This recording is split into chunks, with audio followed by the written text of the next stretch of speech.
De tous les êtres vivants, l'homme est celui qui a laissé la plus grosse empreinte sur notre planète. On retrouve sa trace aussi bien dans l'espace que sous terre. Il a colonisé, cultivé et aménagé tous les continents.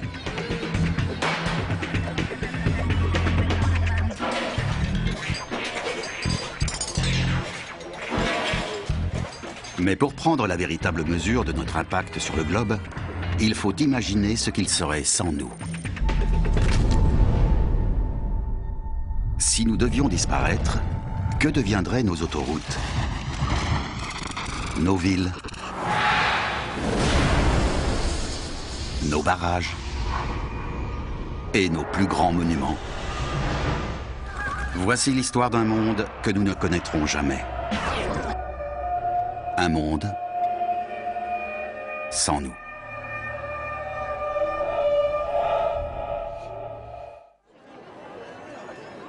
Dans une minute, tous les êtres humains vont se volatiliser. La manière importe peu. C'est ce qui se passe ensuite qui nous intéresse.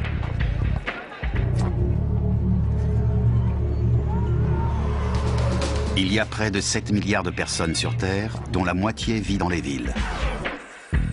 Nos champs et nos prés recouvrent un tiers des terres émergées.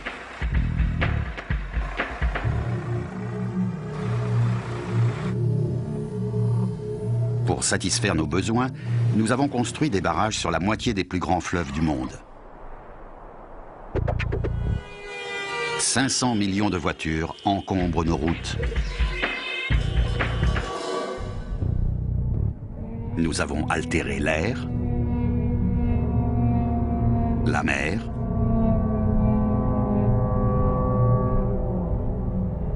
et les sols.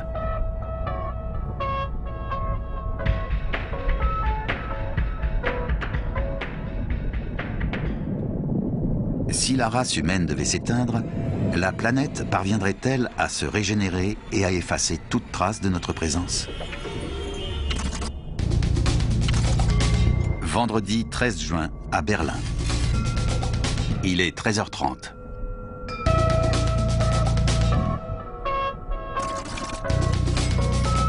De l'autre côté de l'Atlantique, les courtiers de Wall Street commencent leur journée. Les nuits sont courtes à Las Vegas, mais la ville dort encore. Et à Tokyo, il est l'heure de coucher les enfants. L'histoire de l'homme s'arrête ici.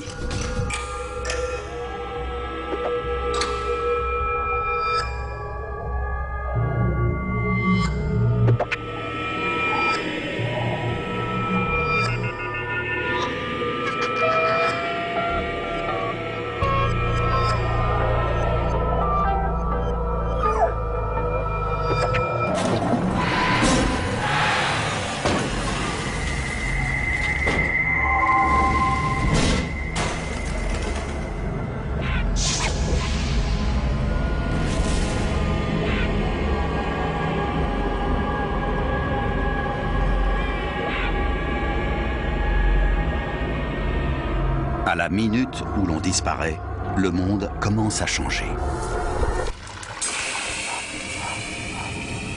Dans les villes, le bruit diminue et la température baisse. Le corps humain dégage en moyenne autant de chaleur qu'une ampoule de 100 watts.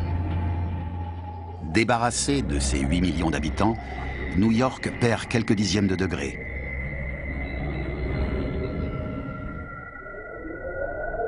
Les machines continuent de tourner sans nous.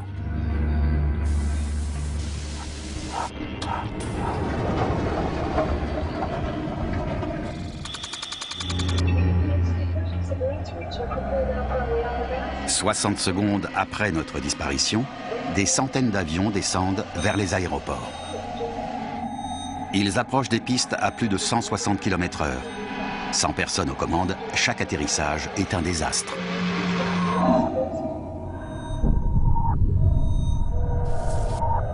Des milliers d'autres appareils traversent le ciel en pilote automatique. Lorsqu'ils n'auront plus de carburant, la gravité se chargera de les ramener à terre.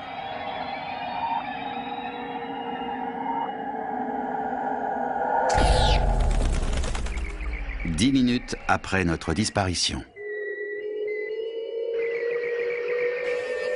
Les systèmes automatisés fonctionnent sans l'aide de leur créateur. Des ordinateurs communiquent avec plus de 800 satellites en orbite autour de la Terre. L'énergie nécessaire est générée par plus de 50 000 centrales. Au Canada, 70% de l'électricité est fournie par des centrales au charbon qui ont besoin d'être alimentées constamment.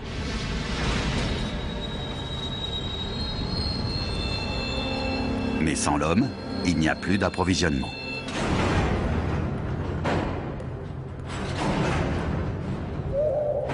Des coupures en cascade mettent hors service une partie du réseau électrique nord-américain. Les lumières de Las Vegas s'éteignent pour toujours.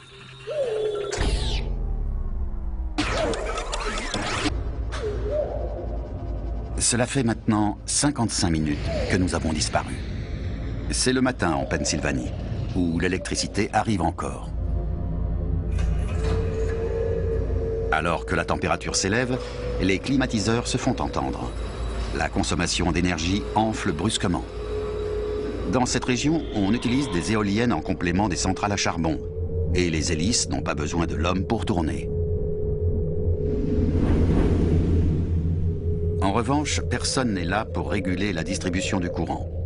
Les ordinateurs détectent qu'il y a un problème et éteignent tout le système.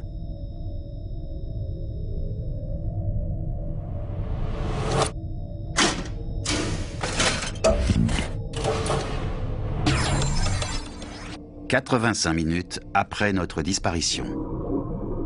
Les chutes du Niagara au Canada. On y trouve l'un des premiers barrages hydroélectriques du monde qui alimentait plus de 2 millions de foyers.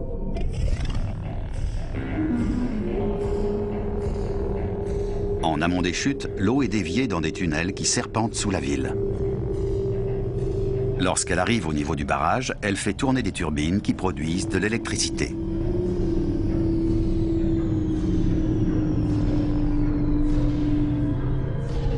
Mais sans un minimum de surveillance, les turbines ne tardent pas à être noyées et tout s'arrête.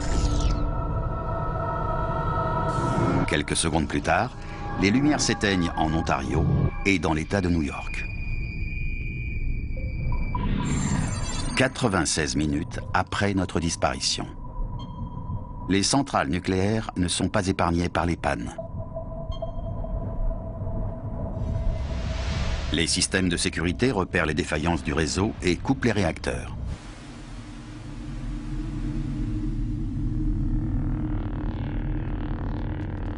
Cela fait 6 heures que notre espèce s'est volatilisée.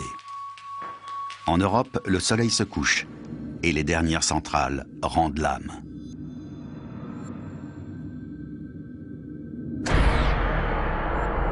C'est un véritable retour au Moyen-Âge.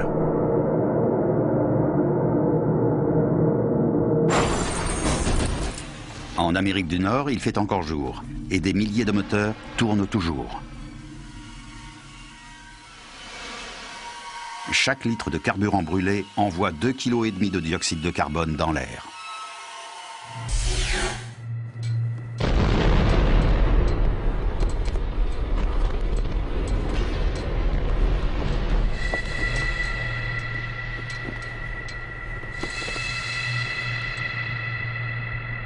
Toutes les usines sont paralysées par la coupure globale d'électricité.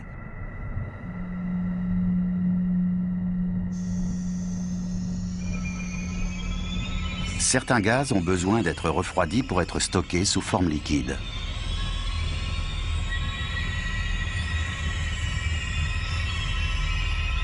Comme ils ne sont plus maintenus à la bonne température, ils commencent à bouillir et la pression augmente dangereusement.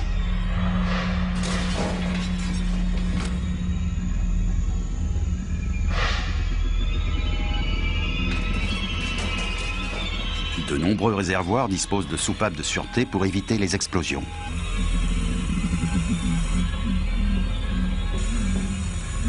Portés par le vent, les gaz se dispersent dans l'atmosphère. Ceux plus lourds que l'air sont dangereux pour toute créature qui a l'habitude de renifler le sol. Les produits chimiques nécessaires à notre mode de vie se déversent dans une nature sans défense. Pour l'instant, les systèmes de secours préservent la sécurité dans les centrales nucléaires. Les groupes électrogènes sont entrés en action. Mais les réserves de carburant ne sont pas infinies.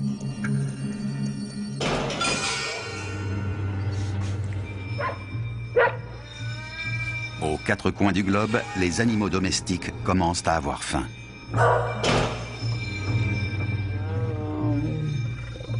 Les zoos et les parcs animaliers n'ont plus de gardiens. Les prédateurs sont libres d'explorer ce nouveau monde. Et ses dangers. Un nuage de chlore s'est échappé d'un train et a tué un troupeau de cerfs. La situation se détériore dans les raffineries de gaz naturel. En se réchauffant, le combustible s'évapore. Une grande partie des émanations est brûlée par un dispositif anti-fuite.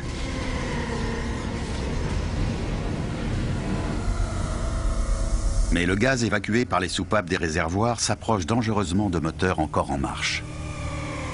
Une simple étincelle peut tout faire exploser.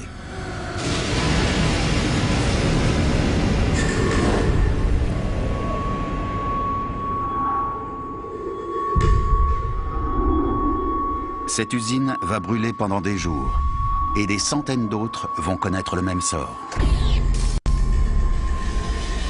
En quittant cette planète, nous avons laissé derrière nous toute une série de bombes à retardement.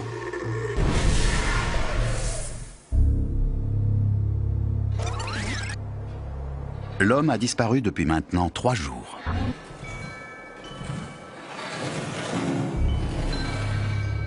Sans notre constante attention, la plupart des machines se sont arrêtées. Des milliers de tonnes de produits toxiques se sont déversés dans la nature.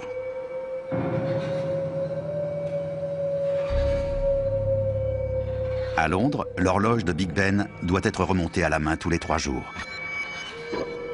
Sans nous, elle ne sonnera plus.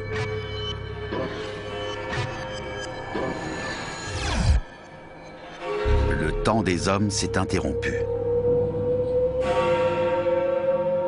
Mais la vie sur Terre continue. Dans nos maisons et nos appartements, les animaux domestiques sont de plus en plus désespérés.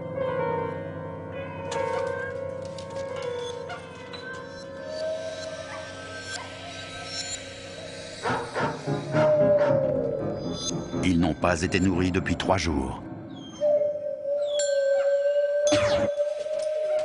Rien qu'au Canada, 2 millions de chiens se retrouvent piégés.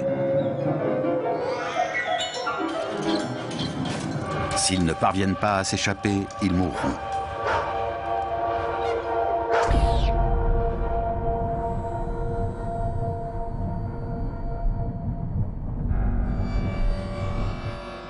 Certains éclairages sont encore allumés, mais plus pour très longtemps.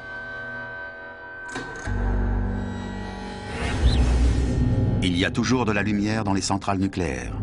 Les groupes électrogènes ont démarré dès que le courant a été coupé. Mais lorsqu'ils ne produiront plus d'énergie, une catastrophe sans précédent aura lieu dans ce bâtiment. Ils n'abritent pas le réacteur, mais les combustibles irradiés. Les substances radioactives sont conservées dans ce bassin de refroidissement. Il mesure 10 mètres de profondeur et contient 400 tonnes de déchets.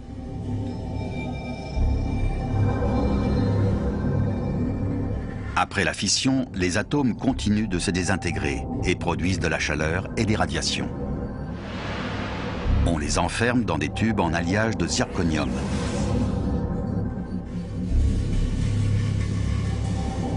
Ils sont très dangereux et doivent passer des années dans de l'eau réfrigérée pour refroidir.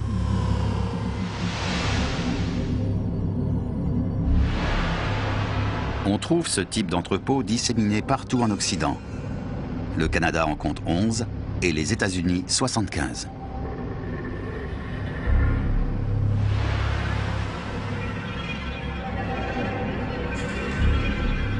Tant que les générateurs refroidissent l'eau, les déchets sont en sécurité. Mais leurs réservoirs ne se rempliront pas tout seuls et ils finiront par cesser de fonctionner.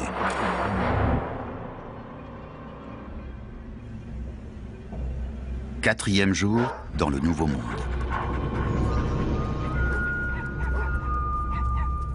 Suki, une chienne des villes, était habituée à grignoter biscuits et gâteaux en plus de ses pâtés. Désormais, elle doit fouiller dans les poubelles pour se nourrir. Sans électricité, les pompes des stations d'épuration sont hors service.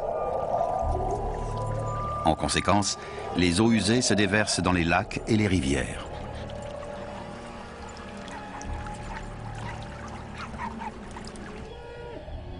Nous avons laissé derrière nous 1,4 milliard de têtes de bétail, soit environ une pour chaque famille sur Terre.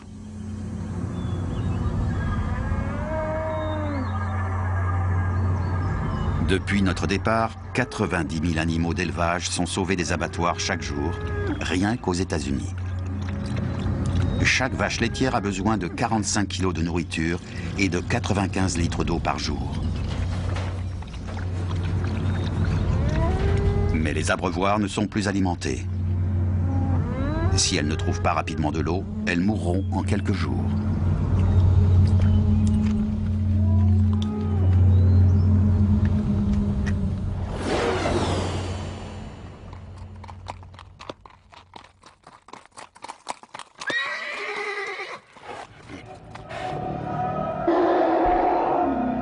Dans les eaux, les clôtures électriques sont éteintes, ce qui laisse la possibilité aux plus gros animaux de s'enfuir. Les autres sont condamnés à périr dans leur cage.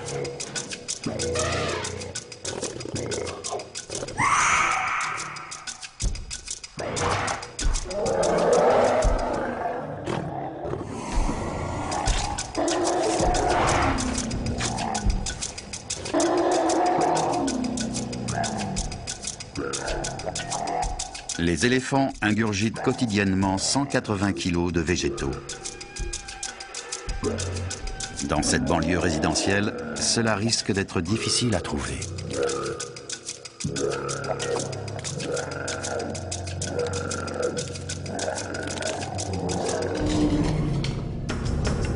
Des prédateurs rôdent également dans le quartier. Ces lions ont repéré un autre évadé du zoo. Mais ils sont faits pour chasser dans la savane, pas dans un jardin d'enfants.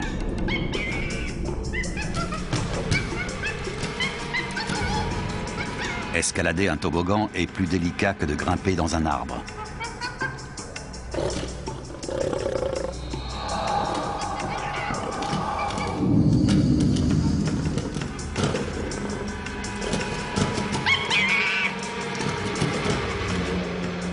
Ils doivent trouver des proies plus accessibles.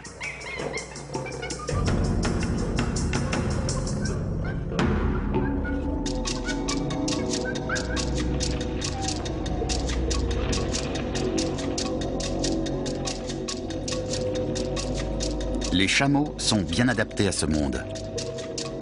Ils goûtent à toutes les plantes qu'ils croisent et décident de ce qui est bon pour eux.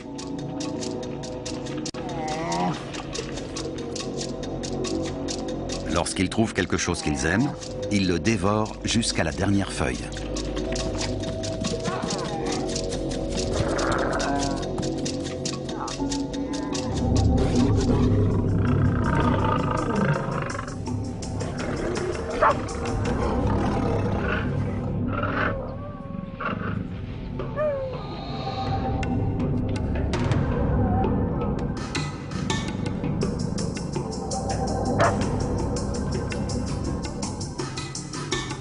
Pendant que les lions continuent leurs recherches, les oiseaux entament une migration.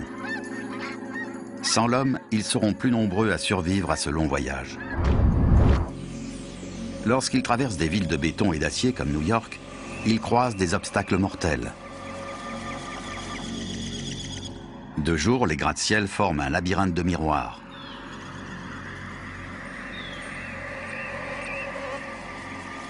Aux États-Unis, 100 millions de volatiles meurent chaque année en percutant des fenêtres.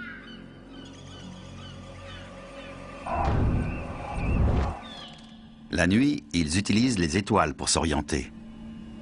Mais la lumière des villes les perturbe, et il arrive souvent que des oiseaux tournent autour des immeubles sans s'arrêter, jusqu'à mourir d'épuisement.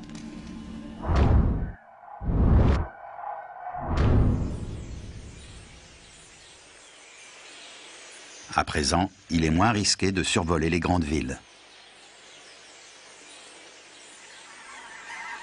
Cette année, ils seront des millions en plus à atteindre leur destination. Pour survivre, les chiens sont passés du statut d'animaux de compagnie à celui de prédateurs. Une semaine après avoir perdu leur maître, ils commencent à former des meutes et à se battre pour la domination. Cela s'était déjà produit en 2005, lorsque l'ouragan Katrina avait forcé les hommes à abandonner leurs compagnons à quatre pattes à la Nouvelle-Orléans. Ils s'étaient alors mis à chasser en groupe. Nous avons créé plus de 400 races de chiens. Certains, comme Suki, ne sont pas assez robustes pour survivre longtemps dans cet environnement. Tout comme les loups, les chiens n'hésitent pas à dévorer leurs semblables. Les plus faibles sont des proies potentielles.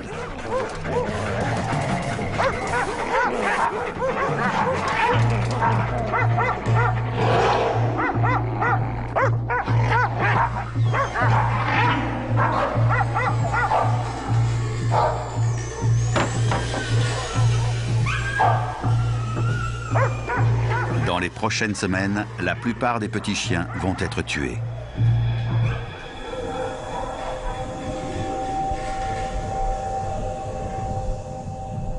Nous avons quitté la Terre depuis 7 jours. Les groupes électrogènes des centrales nucléaires n'ont finalement plus de carburant.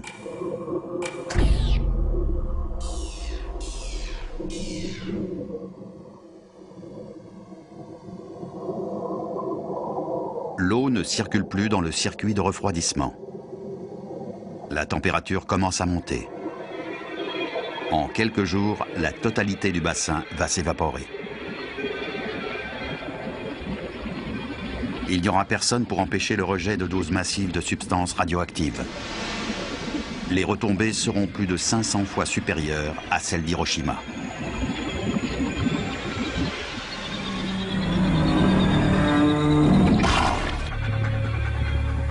Dix jours après notre disparition. Les chiens quittent la ville et partent en quête de nourriture à la campagne. Ils sont affamés et prêts à tout.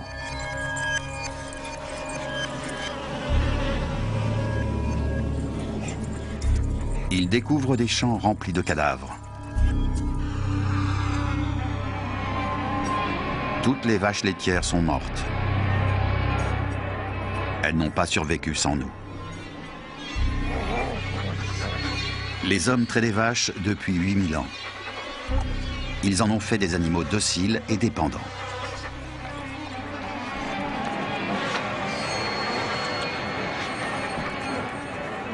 Il y a encore 2 semaines, ces chiens mangeaient des aliments en boîte.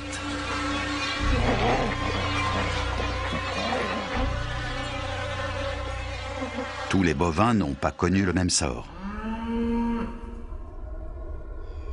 Dans les grands espaces de l'Ouest américain, le bétail élevé en liberté se porte bien.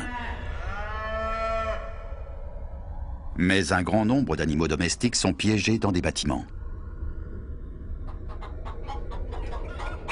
Aux États-Unis, 1,5 milliard de poulets a succombé. Seuls ceux élevés en plein air ont survécu. Le monde vit sans nous depuis maintenant 13 jours. Les villes se sont endormies pour toujours.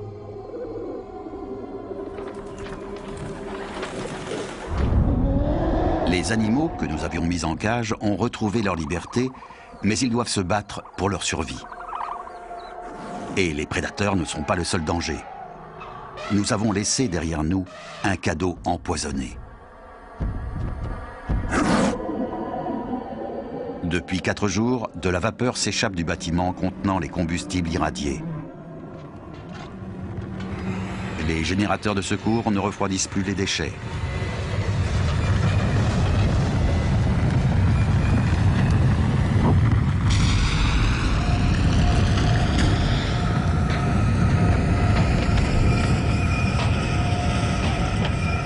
radioactivité qui règne ici équivaut à celle de 250 bombes atomiques.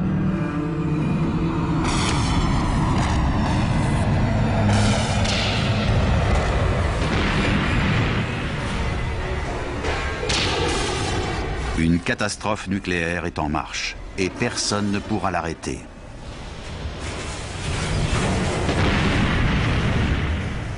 Une bouillie mortelle jaillit de l'entrepôt. Certains éléments qu'elle contient, comme le strontium 90, seront nocifs pendant 300 ans. Mais ce n'est rien comparé au plutonium qui sera radioactif pendant 240 000 ans. Les pins aux abords de la centrale sont tués presque immédiatement. Les substances toxiques s'accrochent à l'écorce de ces résineux.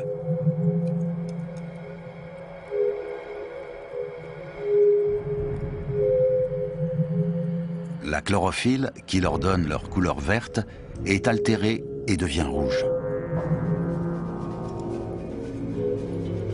Des forêts ont connu une fin semblable en 1986 à la suite du désastre de Tchernobyl.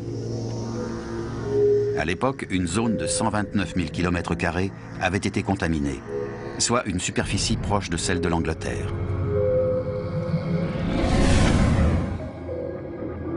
Sans la surveillance de l'homme, ces scènes sont vouées à se répéter.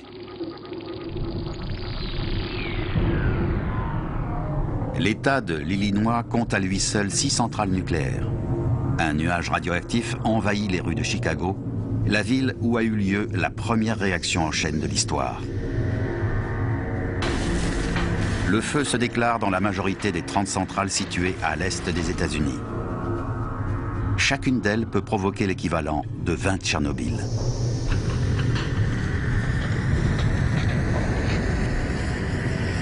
Les 173 réacteurs européens sont également presque tous la proie des flammes.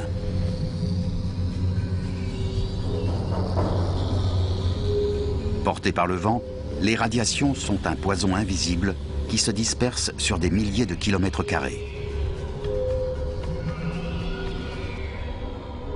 Si l'espèce humaine était toujours là, elle serait frappée par une épidémie de cancer.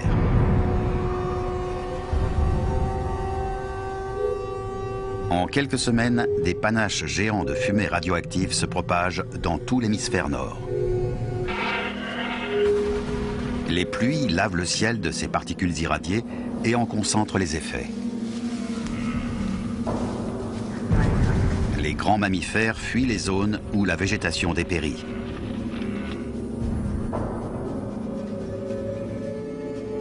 Les plus petites créatures n'ont pas cette possibilité. Elles vivent sur le sol pollué de la forêt. Les radiations ne pénètrent que d'environ 1 centimètre dans les tissus vivants. Quand un cerf goûte à une plante empoisonnée, la radioactivité n'affecte que sa fourrure ou son estomac. Son cœur et son foie sont épargnés. Les petits animaux n'ont pas cette chance. Tous les organes sont atteints. Dans les régions les plus touchées, plus de la moitié des rongeurs et des insectes périssent. En milieu urbain, il reste des sources de nourriture moins radioactives. Il suffit de se servir. Il y a suffisamment de vivres dans les supermarchés pour alimenter plusieurs générations de souris. Une femelle peut donner naissance à plus de 70 petits par an. Comme les radiations ont décimé ses proies dehors, ce chat tente sa chance à l'intérieur. Pour rester en bonne santé, il doit manger 8 souris par jour. Les hommes ont besoin d'une alimentation variée pour trouver le gras, les protéines et les vitamines dont ils ont besoin. Pas les chats. Ils sont capables de produire leur propre vitamine C et tirent les autres de la cervelle et des entrailles de leurs victimes.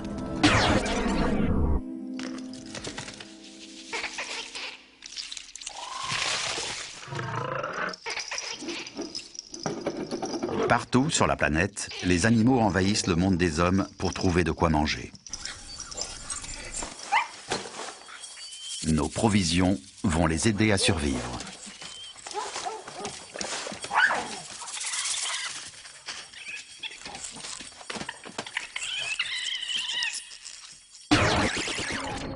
Trois mois après notre disparition, la radioactivité est retombée sur Terre. Le ciel s'éclaircit.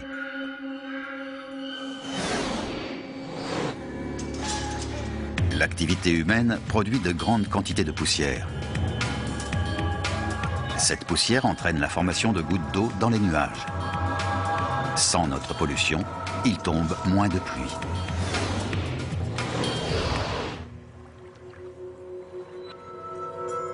Et l'air est plus pur. Dans les grandes agglomérations comme New York et Toronto, la visibilité est passée de 30 à 160 km.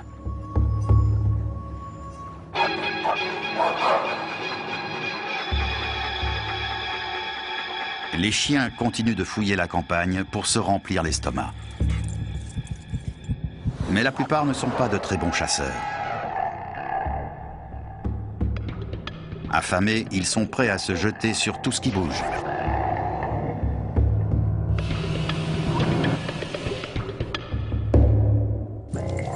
Tout comme les loups, les chiens chassent d'instinct. Ils savent que pour faire tomber une grosse proie, il faut la mordre aux jambes ou au cou. Mais ça ne fonctionne pas toujours.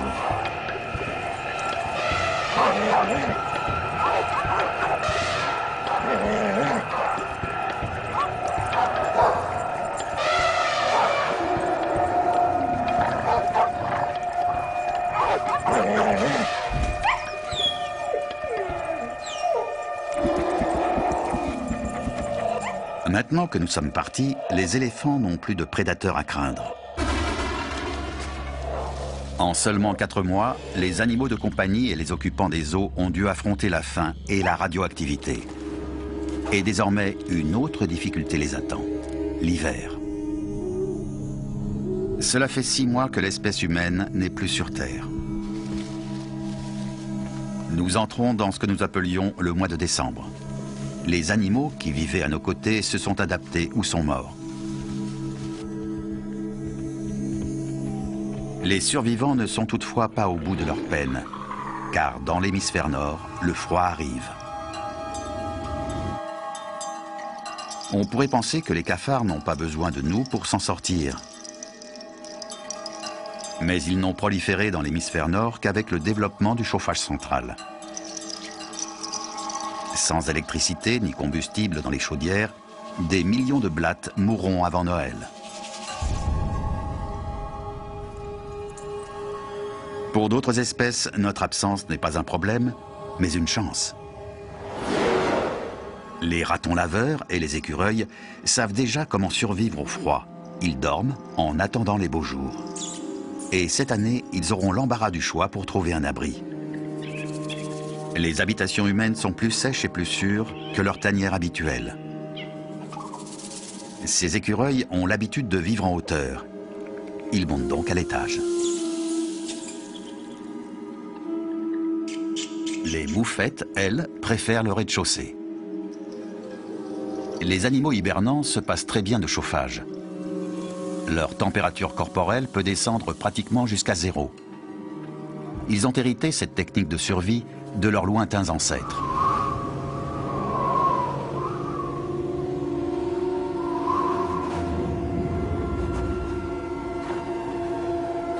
L'évolution, en revanche, n'a pas armé l'éléphant pour lutter contre le froid. Son corps est fait pour évacuer la chaleur, pas pour la retenir. En Afrique, ses grandes oreilles l'aident à se refroidir. Mais ici, elle commence à geler.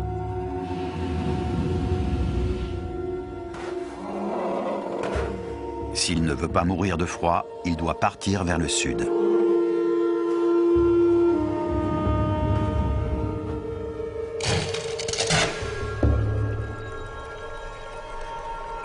La nature vit sans nous depuis 10 mois.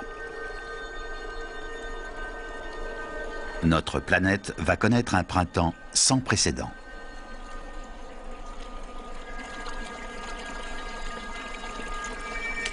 Les forêts aux alentours des centrales nucléaires en ruine sont figées. Les arbres irradiés ont perdu la capacité de bourgeonner et de produire de nouvelles branches.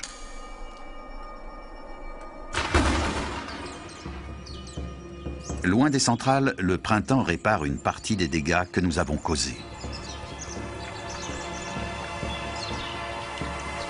La pluie lave les feuilles des particules radioactives. Elles sont entraînées dans le sol.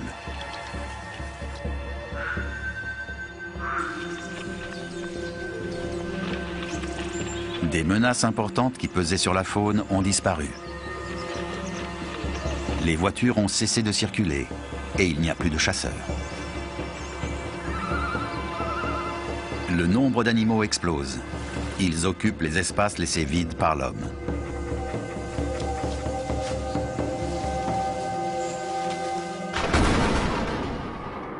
Nous sommes en mai, 11 mois après notre extinction. Au cours de leur dernière année sur la route, les voitures ont relâché 7 milliards de tonnes de CO2 dans l'air. Plus d'une tonne pour chaque personne vivant sur Terre.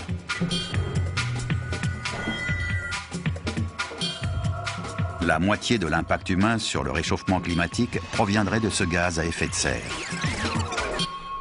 Désormais, le dioxyde de carbone peut être éliminé plus vite que jamais. Le printemps va jouer le rôle de catalyseur. Les nouvelles plantes et les feuilles naissantes ont besoin de carbone pour pousser. Elles le tirent de l'air et réduisent naturellement la pollution de l'atmosphère. Chaque hectare de forêt absorbe la quantité de CO2 produite par 5 voitures pendant 1 an. Et cette année, la végétation va pouvoir coloniser de nouveaux territoires. Pendant 10 000 ans, nous avons imposé notre volonté à la Terre. Dans le centre de Los Angeles, les 2 tiers du sol sont recouverts de routes et de parkings. Nous avons également laissé notre marque en banlieue. Aux États-Unis, l'ensemble des pelouses et des parcours de golf couvrent une surface plus grande que celle de la Floride. Mais la nature est en train de reprendre ses droits. Des millions de kilomètres de routes sont progressivement reconquis. La mousse et les lichens sont les premiers envahisseurs. Ils s'engouffrent dans la moindre fissure et n'ont besoin que d'un peu d'eau pour pousser. 5 ans après notre départ, de l'herbe a pris place sur l'asphalte. 10 ans se sont écoulés. Cet ancien terrain de football est devenu une prairie sauvage. 15 ans sans l'homme. Des arbres ont pris racine, là où jouaient jadis les enfants. Toutes ces nouvelles plantes permettent à la Terre d'absorber les gaz à effet de serre.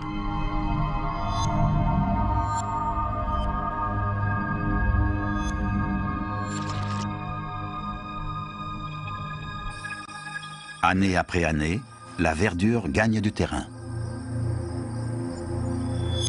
Les êtres humains avaient également conquis le ciel. Mais toutes les marques de notre emprise sur la planète sont vouées à s'effacer. 30 ans après la fin de l'homme. La nuit, seule la Lune et les étoiles éclairent la Terre. L'époque où nos lumières artificielles étaient visibles depuis l'espace est depuis longtemps révolue.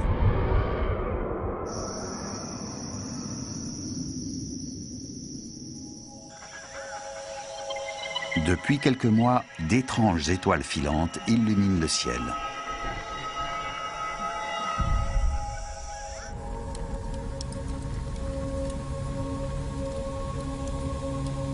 Rares sont celles qui atteignent le sol. Ce ne sont pas des météorites ordinaires.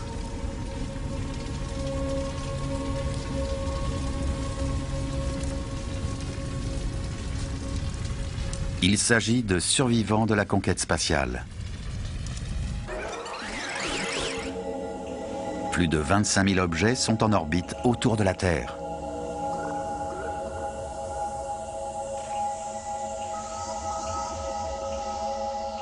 La plupart ne sont que de la ferraille, des débris de fusées ou des outils perdus. les déchets produits par 50 ans de travail dans l'espace. Et rien ne les empêche plus de retomber sur Terre. Périodiquement, de gigantesques éruptions se produisent à la surface du Soleil. Les radiations engendrées provoquent une dilatation de l'atmosphère terrestre. Cela ralentit les satellites et les débris. Les objets situés sur les plus hautes orbites descendent ainsi progressivement depuis 30 ans et finissent par retomber au sol.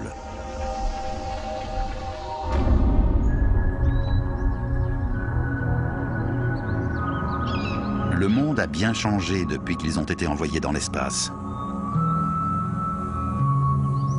Les habitations humaines se détériorent inexorablement.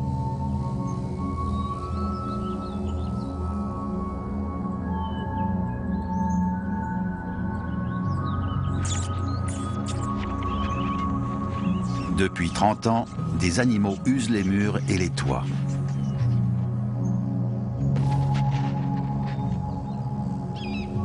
De la poussière et des graines sont déposées dans les maisons par le vent. Des arbres se sont installés dans les salons.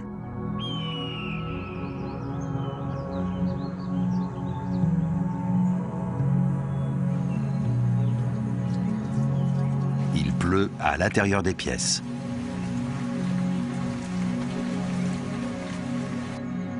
Les sols et les plafonds pourrissent et s'effondrent.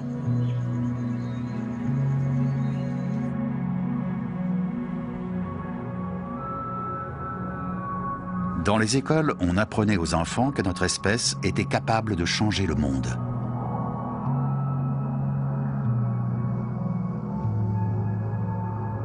Mais en 30 ans, la nature a repris presque tout ce que les hommes s'étaient approprié.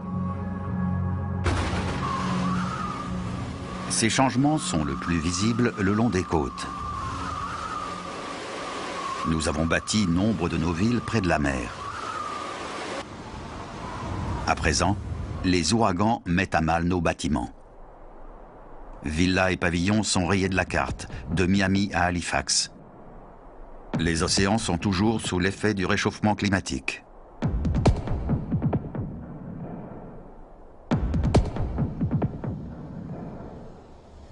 Plus de 50 000 navires se sont échoués sur les rivages ou rouillent au fond de la mer.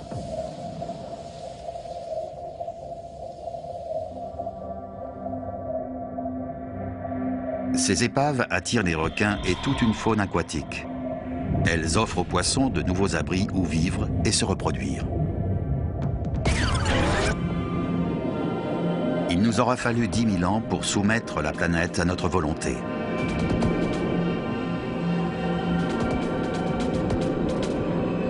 Mais rien ne résiste à la révolte de la nature, pas même nos citadelles de béton.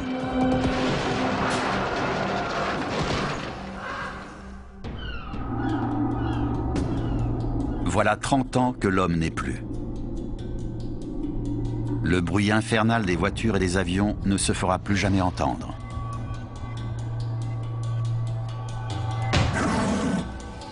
Pour autant, nos villes sont toujours pleines de vie. Les chiens sauvages y chassent en meute. Ils nous ont remplacés dans les rues et sur les trottoirs. À New York, Central Park gagne du terrain.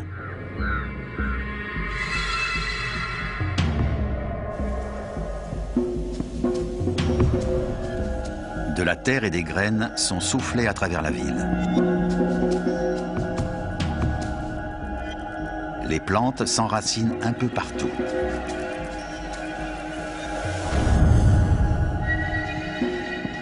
La célèbre place de Times Square, où se réunissaient les New-Yorkais pour fêter la nouvelle année, est progressivement ensevelie sous la végétation.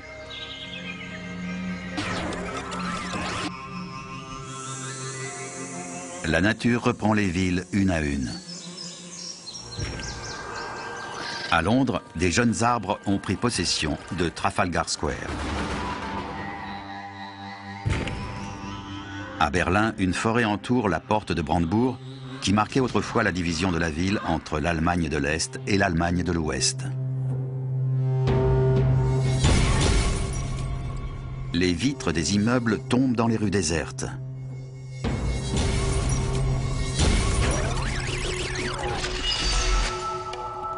Du temps où nous étions encore sur Terre, les tours de verre étaient le symbole de la modernité. Tout le verre produit à l'époque de l'Empire romain ne suffirait même pas à recouvrir un seul de nos gratte-ciel.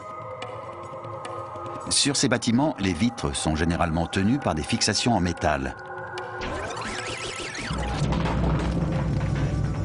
Depuis 30 ans, elles ont rouillé et les joints sont fissurés. L'eau s'infiltre dans les brèches et les supports sont de moins en moins solides.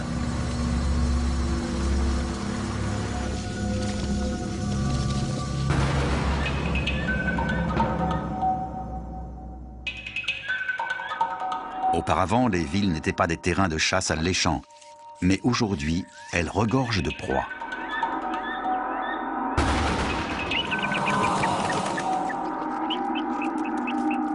La jungle de béton se transforme en véritable jungle.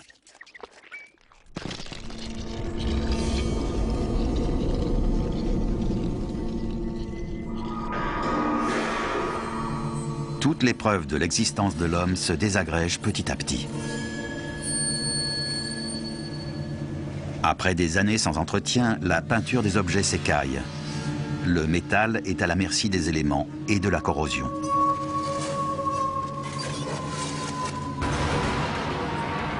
Certains matériaux ne rouillent pas. En plus de résister à l'oxydation, le plastique n'est comestible pour aucune créature. La nature est donc incapable de s'en débarrasser. Mais le plastique a tout de même un ennemi. Le feu. Il ne résiste pas aux incendies de forêt.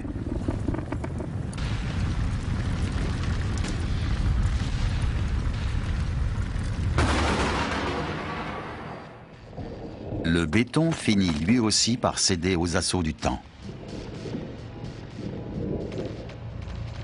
Par le passé, cet endroit était une gare remplie de voyageurs. Aujourd'hui, son plafond s'effrite. La pluie dissout le calcaire qu'il contient. Les stalactites grandissent d'1 centimètre par an et affaiblissent le béton.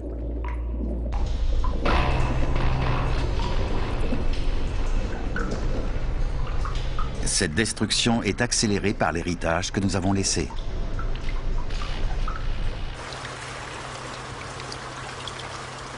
Pendant plus d'1 siècle, nous avons brûlé des combustibles fossiles et relâché des tonnes de CO2 dans l'air.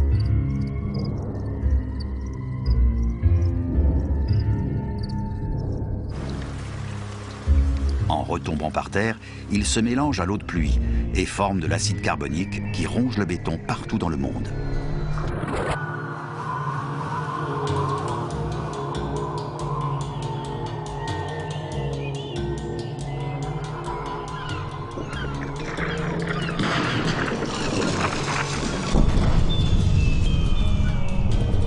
Ce matériau est à la base de la plupart des constructions modernes.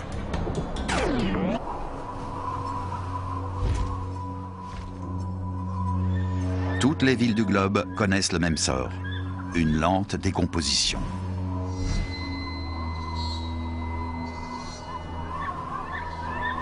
Sans fenêtres sur les façades des immeubles, rien n'empêche les oiseaux et d'autres animaux de coloniser les bureaux qui nous semblaient si importants.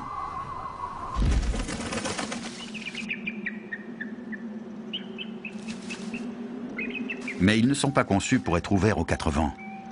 Les faux plafonds et les cloisons sèches sont incapables de résister à 60 ans d'intempéries.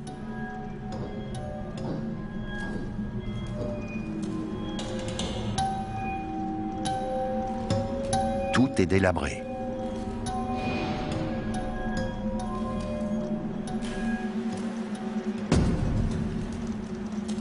Sans hommes pour réparer les dégâts, notre monde tombe irrémédiablement en ruine.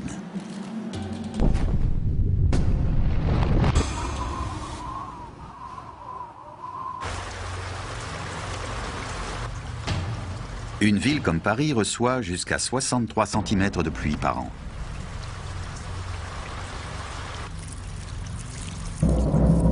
La structure de cette tour d'affaires, autrefois protégée, est détrempée.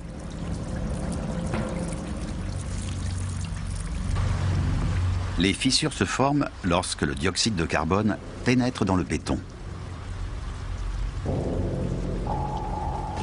L'eau se faufile dans un labyrinthe de pores et d'interstices jusqu'au métal qui renforce l'édifice.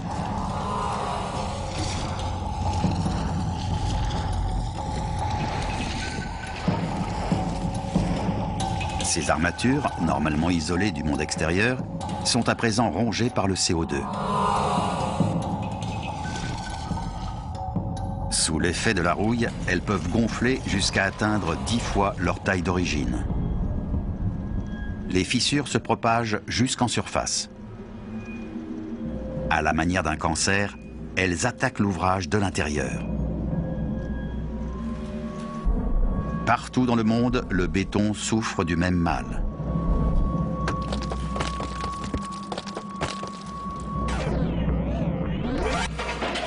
Lorsque l'homme vivait encore sur cette planète, il réparait ce genre de problème.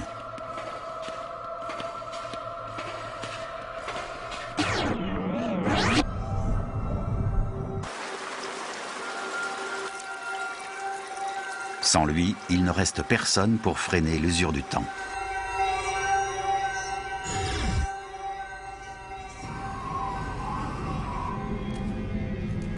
Lorsque l'eau se transforme en glace, elle se dilate et fragilise un peu plus les bâtiments.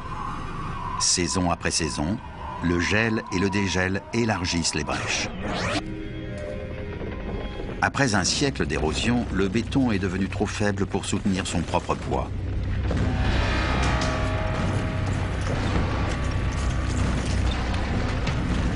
Les étages s'effondrent les uns sur les autres.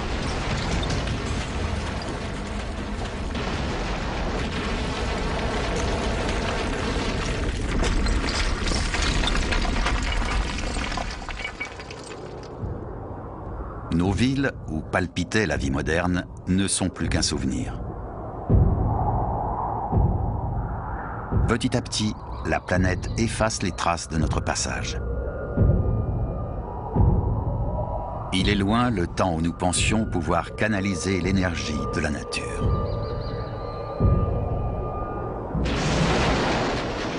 Cela fait maintenant 120 ans que l'homme a disparu.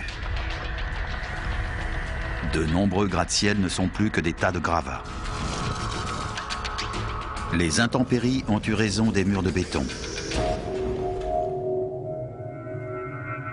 Le temps change au-dessus des ruines.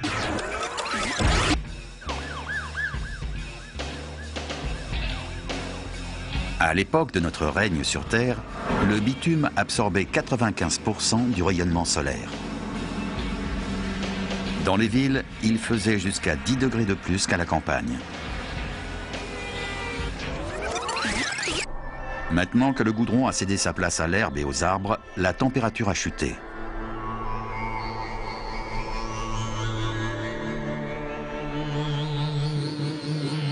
Le climat change aussi en dehors des zones urbaines.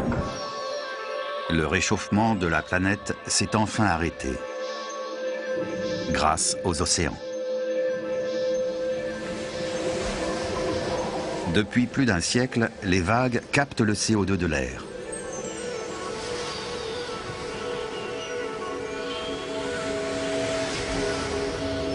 En surface, le plancton et les crustacés absorbent le carbone. Lorsqu'ils mourront, ils l'emporteront avec eux au fond de la mer.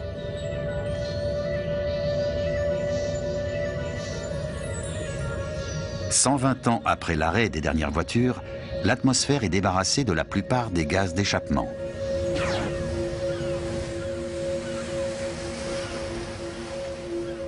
Ces changements se font ressentir sur la totalité du globe. À Berlin, la jeune forêt a attiré une nouvelle faune. Cette végétation est une source de nourriture parfaite pour les animaux. Des loups arrivent de la campagne. Ils ont suivi les daims jusqu'ici.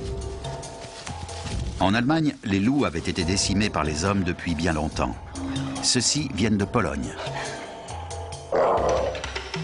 140 ans après notre disparition, ils sont des milliers à arpenter toute l'Europe.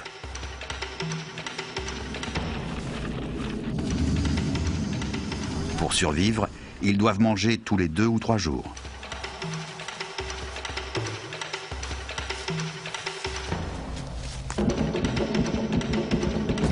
La ville est devenue leur nouveau terrain de chasse.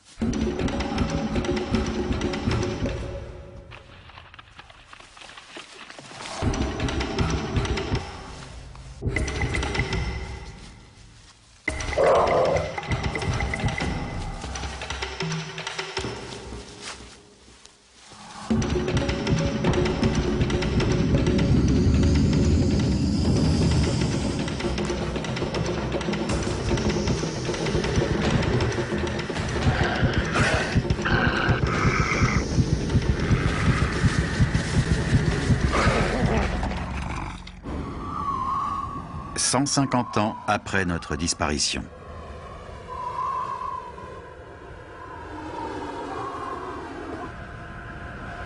Sans bitume pour absorber la chaleur, les métropoles sont plus froides. Dans l'hémisphère nord, la neige tombe en plus grande quantité et tient plus longtemps. Les meutes de loups ont besoin de nourriture pour se réchauffer.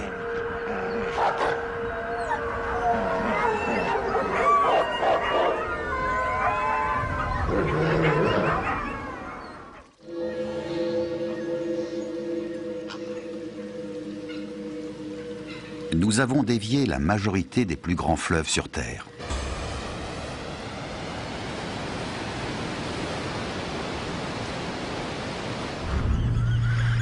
Voici la Tamise à Londres.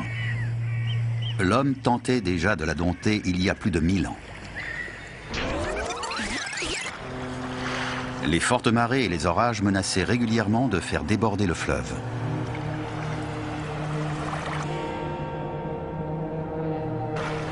Pour retenir les eaux, un des plus importants systèmes d'écluses du monde a été construit.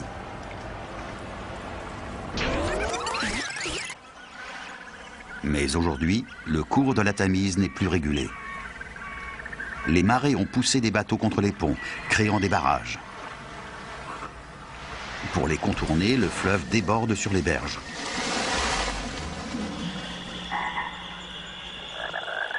Londres redevient le marais qu'il était il y a 2000 ans.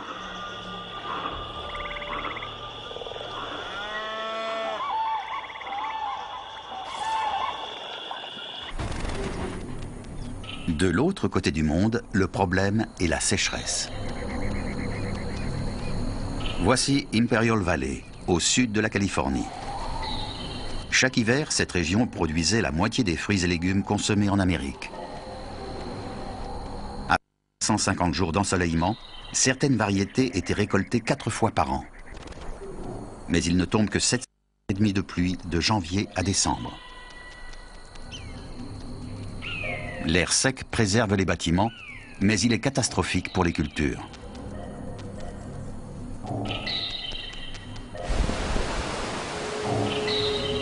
Chaque année, les agriculteurs tiraient 4000 milliards de litres du fleuve Colorado.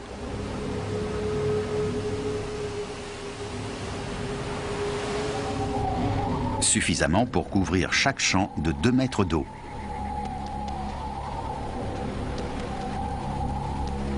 L'irrigation s'est arrêtée le jour où nous avons quitté cette planète.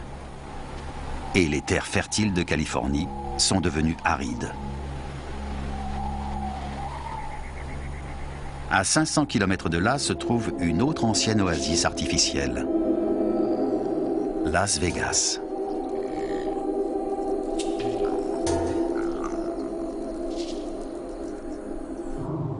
Construite au beau milieu du désert, la ville utilisait des pompes électriques pour alimenter ses casinos et ses fontaines. Une fois que le courant a été coupé, la source s'est tarie.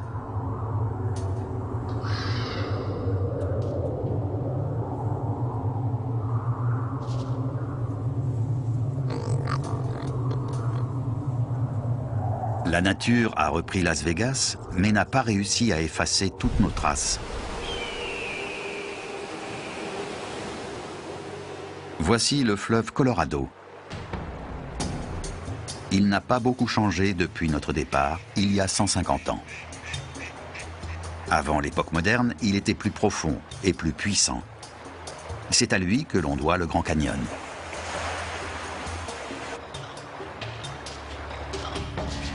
De nombreux barrages ont été construits sur le Colorado.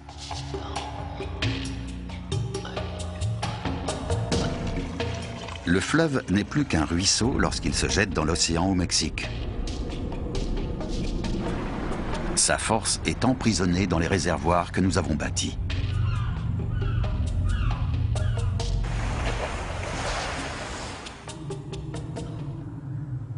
« 200 ans après notre disparition. Si la nature est parvenue à reprendre le pouvoir dans la plupart des villes, certains cours d'eau sont encore entravés par des monolithes de béton. On en compte des dizaines le long du Colorado.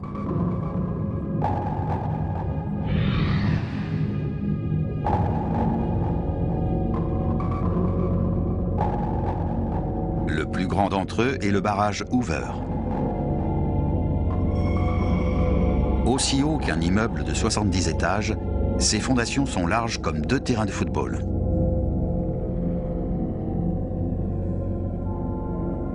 La quantité de béton utilisée ici aurait pu servir à construire une route reliant New York à San Francisco.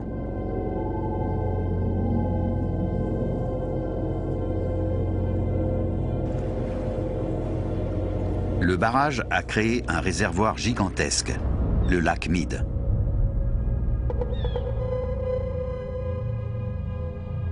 Il contient suffisamment d'eau pour submerger un cinquième de la France sous 30 cm de liquide.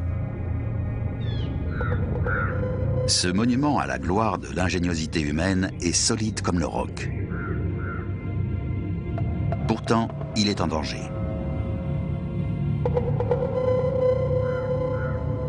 La menace se situe au nord, en amont du Colorado, près de la frontière avec l'Utah. Voici le barrage de Glen Canyon. Il a été conçu pour fournir une réserve d'eau d'urgence en cas d'assèchement des réservoirs en aval. Bâti pour durer des siècles, il a tout de même un point faible, ses déversoirs. Ils ont la même fonction que le trop-plein d'une baignoire. Si le niveau du fleuve est trop élevé, l'excédent d'eau se déverse par les tunnels d'évacuation. Mais ce système n'est pas très efficace en cas de crue soudaine. C'est au sommet de ces montagnes que tout commence. L'hiver dernier, il y est tombé plus de neige que d'habitude. Au printemps, elle fond et gonfle le torrent qui dévale les reliefs vers le Colorado. Les eaux de crue se rapprochent du barrage. Après un siècle de corrosion, les vannes des déversoirs sont détruites. L'eau déferle dans les tunnels au cœur du barrage et quelque chose d'étrange se produit. Des bulles de gaz se forment suite à une dépression dans le liquide. Elles rongent la roche et s'attaquent progressivement au barrage. Dans les déversoirs, des rampes spéciales sont prévues pour prévenir le phénomène. Mais après 200 ans d'érosion dans les tunnels, le béton finit par céder.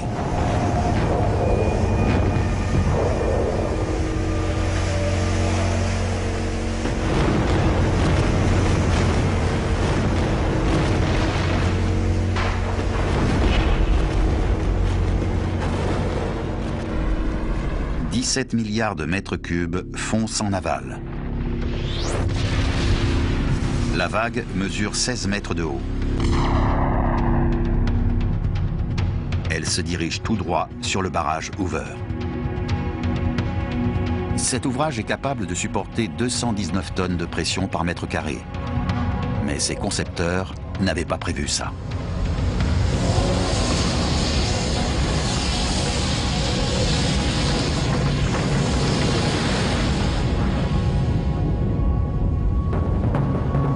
L'eau passe par-dessus l'obstacle et emporte tout sur son passage.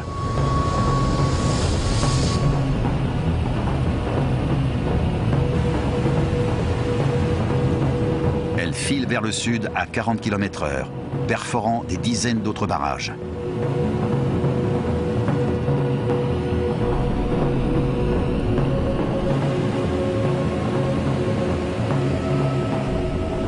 Après une descente de 18 heures, elle arrive dans le golfe de Californie.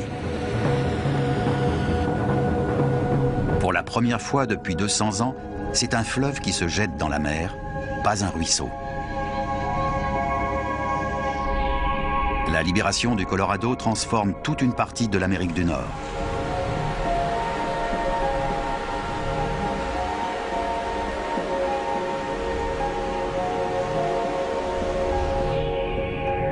Un vaste marécage reprend vie.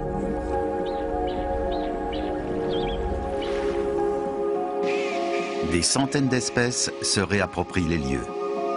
La nature est venue à bout d'une de nos plus grandes prouesses techniques. Partout dans le monde, notre histoire semble vouée à l'oubli. À Paris, les Marais ont repris possession de la ville.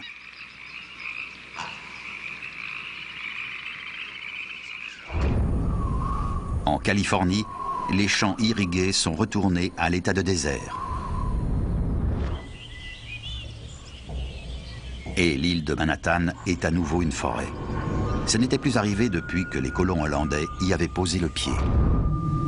Alors que des fleuves comme le Mississippi reprennent leur cours naturel, le Limon fait naître de nouvelles terres. Au sud de la Nouvelle-Orléans, dans le delta du Mississippi, plus de 647 km² perdus à cause des barrages sont remontés à la surface. Notre disparition se fait également ressentir dans les océans. Nous pêchions 235 000 tonnes de poissons par jour.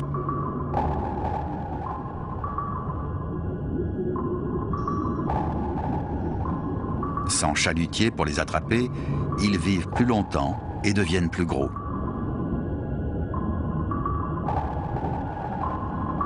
Les morues, qui ne mesuraient pas plus de 60 cm de long, ont vu leur taille tripler.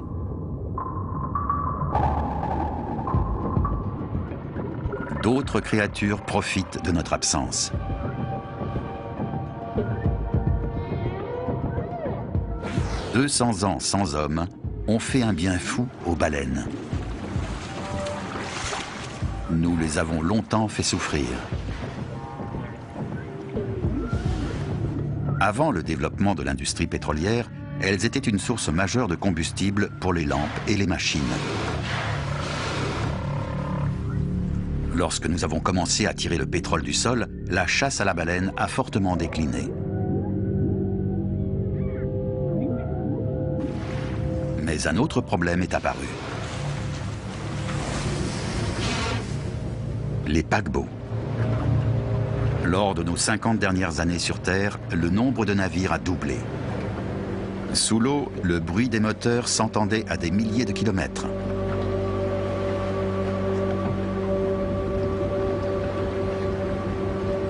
Cette pollution sonore était nuisible aux cétacés.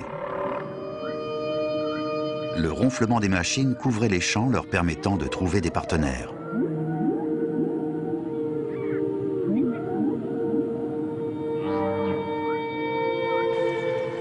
Sans les perturbations humaines, les appels des baleines peuvent à nouveau parcourir jusqu'à 1600 km.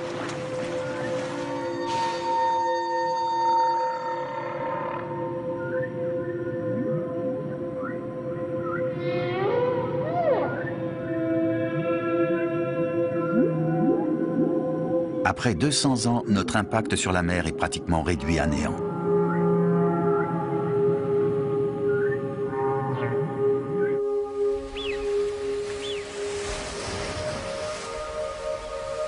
En revanche, sur la terre ferme, il reste quelques vestiges de notre ère. Quand il dominait encore la Terre, l'homme était enclin à bâtir des ouvrages symboles de son pouvoir et de sa maîtrise technique. Combien de temps ces monuments vont-ils perdurer ?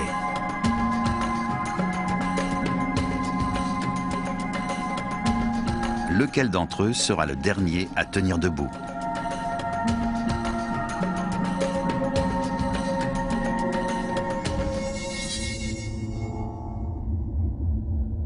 Cela fait maintenant 230 ans que l'humanité a disparu. il est de plus en plus difficile de trouver des preuves de l'existence d'une espèce intelligente et créatrice sur notre planète.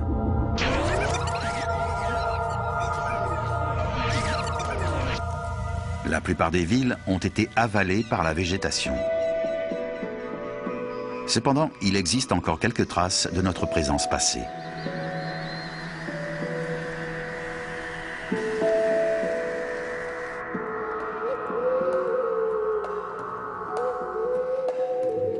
Paradoxalement, ce sont nos plus anciennes constructions qui résistent le mieux au temps qui passe, comme la muraille de Chine.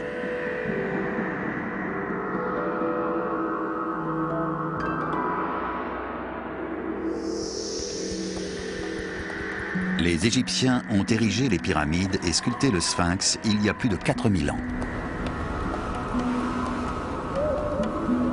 Nos structures modernes connaîtront-elles la même longévité? L'une des plus célèbres est certainement la Tour Eiffel.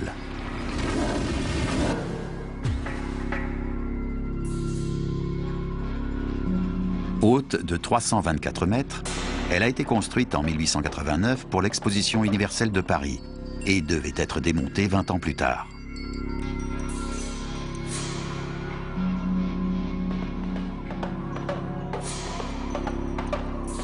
Mais les Français en sont tombés amoureux et l'ont gardée.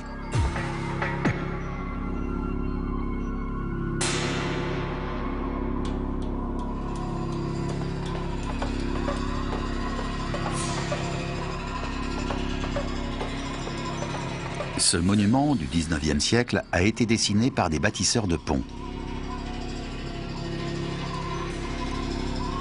Il a survécu à tous les gratte-ciel de béton du monde. Sa structure en treillis lui confère une grande solidité sans utiliser beaucoup de métal. Son poids total n'est que de 7300 tonnes.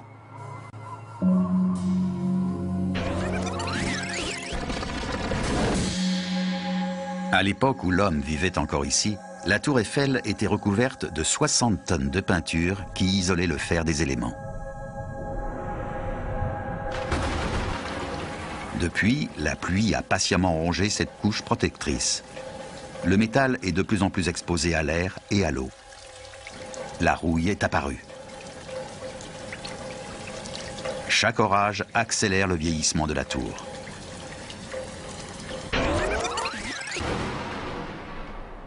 Elle est désormais à la merci du vent, dont les effets sont amplifiés au sommet.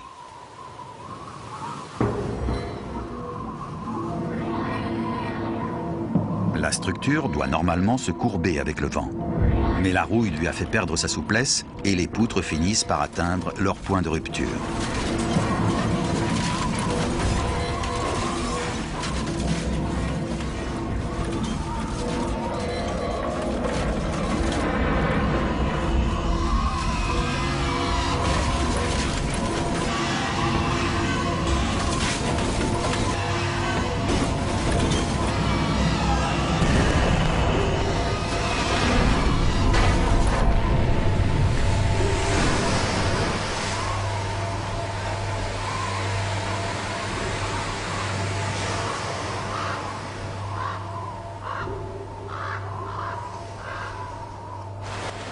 Nos bâtiments sont figés dans le temps et ne peuvent pas s'adapter à leur environnement.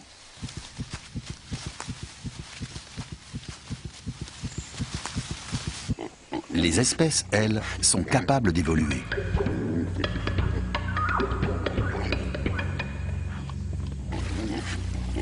La plupart de ces cochons sont des descendants de ceux que l'homme élevait dans ses fermes. Ils s'épanouissent à l'ombre de la tour Eiffel brisée. Les cochons sauvages se sont accouplés avec leurs cousins domestiques. Le résultat est un animal doté d'une épaisse fourrure noire, une caractéristique que les éleveurs avaient mis du temps à faire disparaître.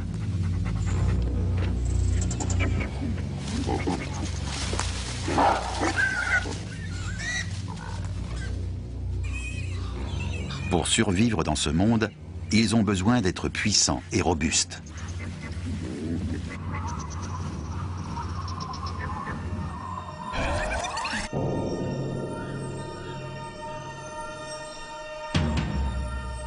De l'autre côté de l'Atlantique se dresse un autre symbole du savoir-faire humain. La Statue de la Liberté a été édifiée en 1886, soit 3 ans avant la Tour Eiffel. Elle est composée de plaques massives de cuivre.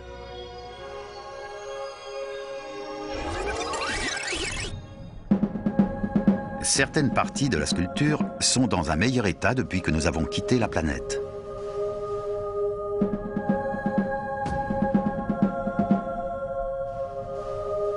Son nez et ses joues ne sont plus noircis par la pollution. L'air est plus pur et c'est une statue plus propre qui contemple la mer. Mais tout n'est pas aussi positif. La forêt qui a poussé à ses pieds est parsemée de petites plaques de cuivre. Épaisses comme 2 pièces de monnaie, elles ont une durée de vie d'1 millénaire. Pourquoi la Statue de la Liberté perd-elle sa peau? Après 230 ans, son bras a été le premier à faiblir. Si son enveloppe est faite de cuivre, son squelette est, lui, en fer.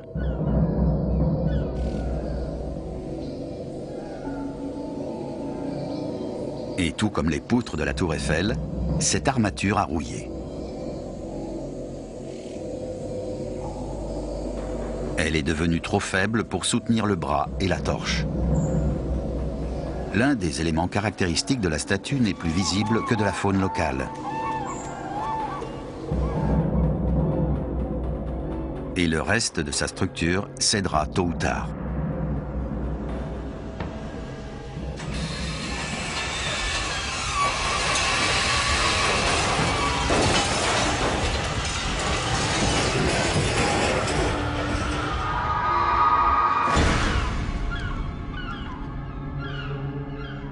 L'usure du temps a fait son œuvre sur nombre de nos monuments.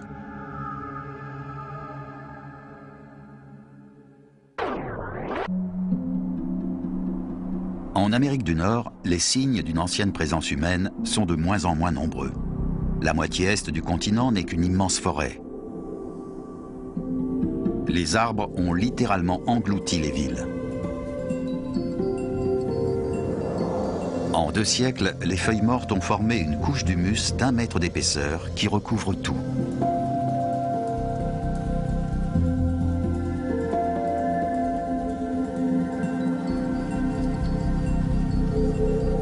Les cours d'eau en crue dévoilent occasionnellement des morceaux de notre histoire.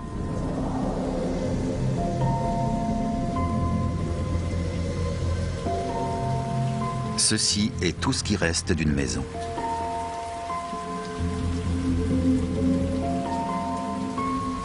Le plastique, omniprésent dans les foyers modernes, est toujours visible. Ce téléphone portable est intact plus de 200 ans après la dernière communication. Il pourra survivre encore plusieurs siècles tant qu'il n'est pas exposé au soleil. La plupart des métaux sont terriblement rouillés, à part l'acier inoxydable qui lui résiste vraiment à la corrosion. Cet évier sera peut-être encore là dans des centaines de milliers d'années.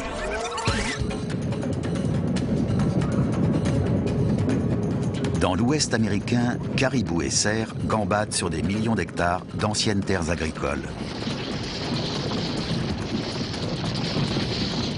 Et on peut à nouveau trouver des bisons dans la région. La taille des troupeaux augmente jusqu'à 30% par an. Les chevaux étaient présents sur ce continent bien avant l'arrivée des hommes. Ils ont retrouvé leur liberté et peuvent galoper là où bon leur semble.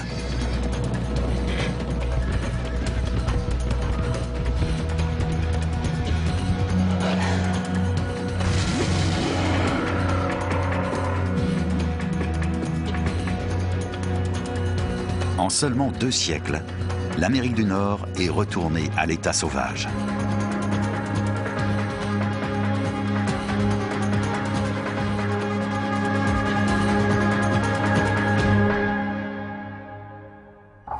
Mille ans après notre disparition.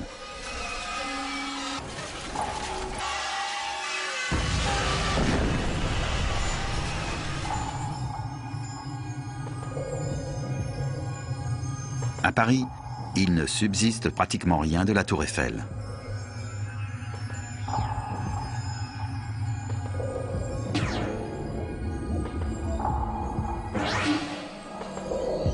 À New York, la Statue de la Liberté est tombée dans la forêt. Son squelette de fer s'est totalement affaissé. En revanche, son piédestal tient toujours debout.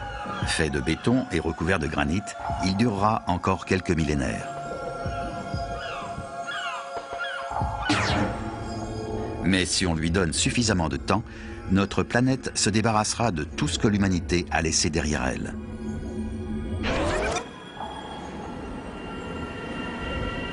« 25 000 ans après notre disparition, la Terre connaît une nouvelle période glaciaire.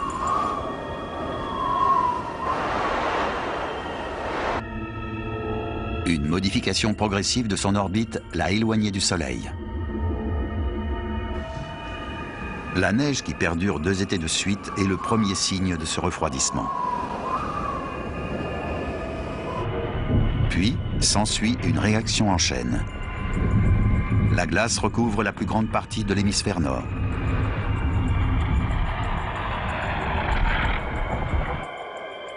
Les glaciers progressent vers le sud jusqu'à Manhattan.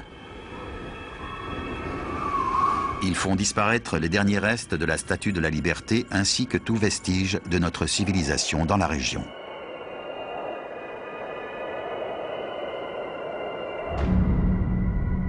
Mais il est un endroit où l'homme a laissé une empreinte indélébile. La Lune.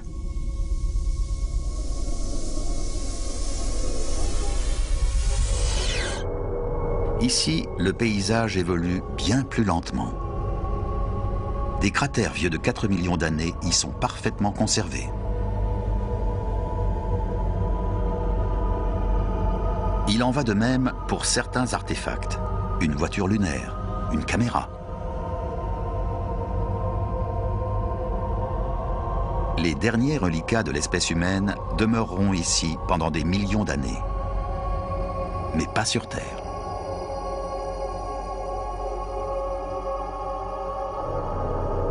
Notre planète est âgée de 4,5 milliards d'années. Autant dire que les hommes n'y ont fait qu'un passage éclair.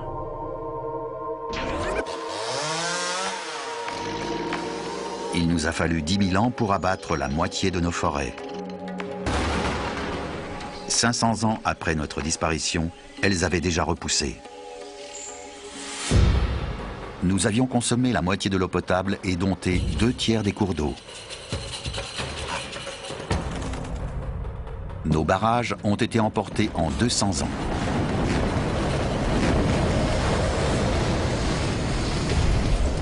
Chaque année, nous rejetions 13,5 milliards de tonnes de dioxyde de carbone dans l'atmosphère.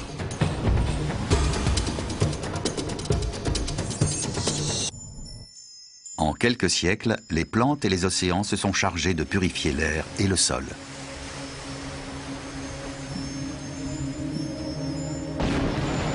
Nos plus grandes métropoles se sont écroulées en à peine plus de 100 ans.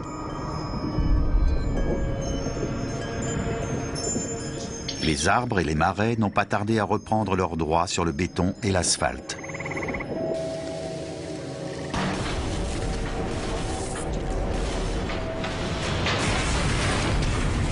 La planète est même parvenue à se remettre de notre héritage radioactif.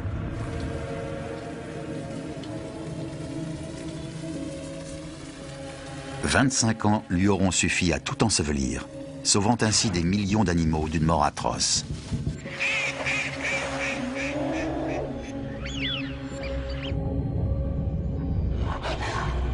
La Terre est dotée d'une grande force de résilience.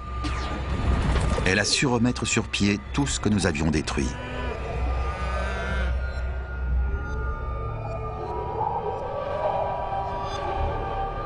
Pour cela, il fallait simplement lui laisser le champ libre.